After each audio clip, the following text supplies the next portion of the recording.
Good morning. तर पुण्यामध्ये finally मी आली आहे आणि खूप जास्त भूक लागली होती. म्हणलं सकाळची सुरुवात पहिली चहापासून करावी, म्हणून दूध घेऊन आले आणि दूध गरम करायला ठेवलं. चहाचा नाश्ता केला आणि म्हणलं नंतर फ्रेश होऊन थोड्याशा रील्सच बनवून घ्यावं. इकडे माझे नखरे चालू झाले होते आणि नंतर भूक पण लागली.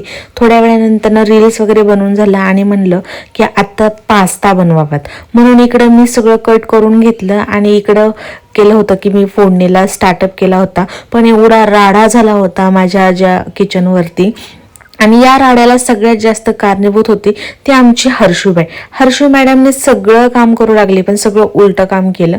त्यानंतर मस्त असं फोडणीला घेतलं, तेल बिल टाकून त्याच्यामध्ये जिरं, लसूण आणि असे बरेचसे काही पदार्थ टाकून घेतले.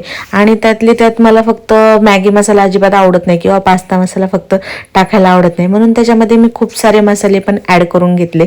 लाल तिखट असेल, गरम मसाला असेल आणि मटन मसाला देखील मी असं ॲड करून घेतलं. त्यानंतर पास्ता त्याच्यामध्ये ॲड केला. पास्ता तर आमच्या हर्षूने तिला उकळून घ्यायला सांगितला होता, थोडासा शिजवून घ्यायला लावला होता आणि त्यांनी शिजवून घेऊन पण सांडवून टाकला होता बऱ्यापैकी. त्यामुळे जेवढा राहिला, जेवढा व्यवस्थित होता तो असा मस्त असा परतून घेतला आम्ही.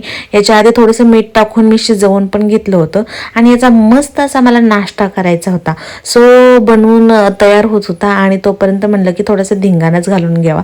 वरून मी याच्यामध्ये ॲड केलेला आहे जो की पास्ता मसाला मिळतो, तर तो याच्यामध्ये ॲड कर. त्यानंतर मी याच्यामध्ये चिली फ्लेक्स ॲड केलेला आहे, कारण की शिल्लक होता आणि म्हणलं की टाकून बघावं की कसं टेस्ट येते.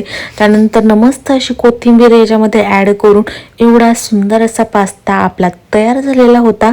नंतर मला वेळच मिळत नव्हता, म्हणून म्हणलं थोडंसं मीठ टाकून घ्यावं आणि लगेच गरमागरम खाऊन घेतलं. तर इकडं मी माझी प्लेट आणि हर्षूची प्लेट तयार केली होती आणि मस्त आता मला कंट्रोलच होत नाही, तर मी पटकन खाऊन घेते. So bye. कसा वाटला पास्ता नक्कीच सांगा.